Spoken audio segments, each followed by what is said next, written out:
తెలంగాణ స్థానిక సంస్థల ఎన్నికలలో కొత్త అంశం తెరపైకి వచ్చింది. విషయం పాతదే అయినప్పటికీ కొత్తగా వెలుగులోకి రావడంతో చర్చనీయాంశంగా మారింది. తెలంగాణ పంచాయతీరాజ్ చట్టంపై కథనం. స్థానిక సంస్థల ఎన్నికలలో ఇద్దరు పిల్లల కన్నా ఎక్కువ సంతానం ఉంటే పోటీకి అనర్హులని పంచాయతీరాజ్ చట్టం చెబుతోంది. 1995లో ఈ నిబంధన అమలులోకి వచ్చింది. ఈ నిబంధన ప్రకారం ఇద్దరు పిల్లల కంటే మించి సంతానం ఉంటే పోటీకి వారు అనర్హులు.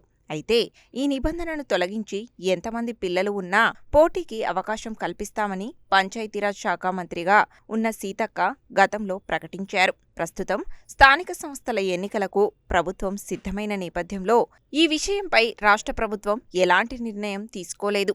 ఇద్దరు పిల్లల నిబంధనపై ప్రభుత్వం స్పష్టత ఇవ్వకుండానే ఎన్నికల షెడ్యూల్ జారీ కావడంతో పాత నిబంధనల ప్రకారమే ఎన్నికలు జరుగుతాయని రాష్ట్ర ఎన్నికల సంఘం తెలిపింది.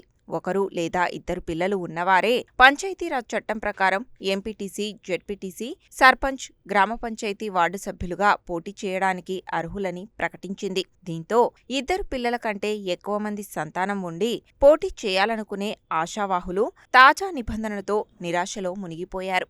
ప్రస్తుతం తెలంగాణలో అమలులో ఉన్న పంచాయతీరాజ్ చట్టం ప్రకారం ఇద్దరు కంటే ఎక్కువ మంది పిల్లలు ఉన్నవారు స్థానిక ఎన్నికలలో పోటీ చేయడానికి అనర్హులు. ఈ నిబంధన కారణంగా చాలా మంది నాయకులు పోటీకి దూరంగా ఉండవలసిన పరిస్థితి ఏర్పడడంతో ఈ నిబంధనను సవరిస్తామని గతంలో పంచాయతీరాజ్ శాఖ మంత్రి సీతక్క ప్రకటించారు. పొరుగు రాష్ట్రం ఆంధ్రప్రదేశ్ ప్రభుత్వం సైతం ఈ నిబంధనను ఇప్పటికే రద్దు చేసింది. ఆంధ్రప్రదేశ్ ప్రభుత్వం రద్దు చేయడంతో తెలంగాణ రాష్ట్రంలో సైతం ఈ నిబంధన రద్దు అవుతుందని భావించి చాలా మంది ముగ్గురు పిల్లలు ఉన్నవారు పోటీ చేయడానికి ఉత్సాహం కనబరిచారు. అయితే తాజాగా రాష్ట్ర ఎన్నికల సంఘం దీనిపై స్పష్టత ఇవ్వడంతో ఇద్దరికంటే ఎక్కువ మంది సంతానం ఉన్నవారు నిరాశ, నిస్పృహలలో మునిగిపోయారు.